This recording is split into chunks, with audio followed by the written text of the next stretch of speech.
手把手祷告手。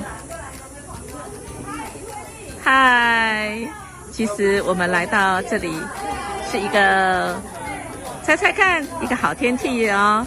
这个好天气呢，带领我们来到一个很好客对人有爱一个地方。这个地方呢，是让人再次经历到这位上帝他是慈爱的。在圣经当中说，求你使我清晨得听你慈爱之言，因我倚靠你。求你使我知道当行的路，因我心仰望你。人生真的很多的时候就像走这个长廊一样，很妙的是，我们每走过一天，我们好像离那个目的地更近了哦。那我们早晨起来的时候，我们依靠这位上帝就会有那奇妙的恩典，对吗？亲爱的大家，我们有看到吗？这个天气听说是台风天哦，但我们却是可以有一日游哦。我们看到这其实是我们的志工一日游。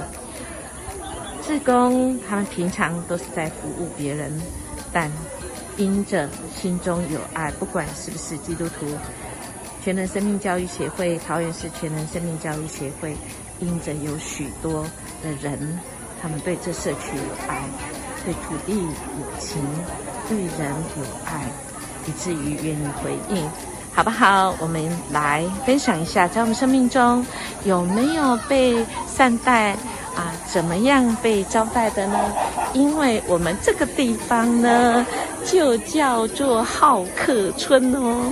我们是一个好客的人吗？我们有被招待过，成为那个好的客人吗？我们感谢一件事情，就是今天我们怎么被好好招待，好像被志工招待一样呢？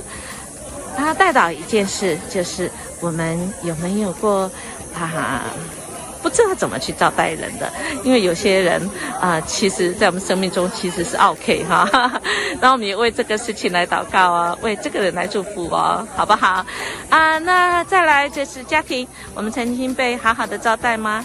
我们的家庭是不是一个好客的家庭呢？我们可以一起来分享我们的经验哦。手开手，祈祷的手。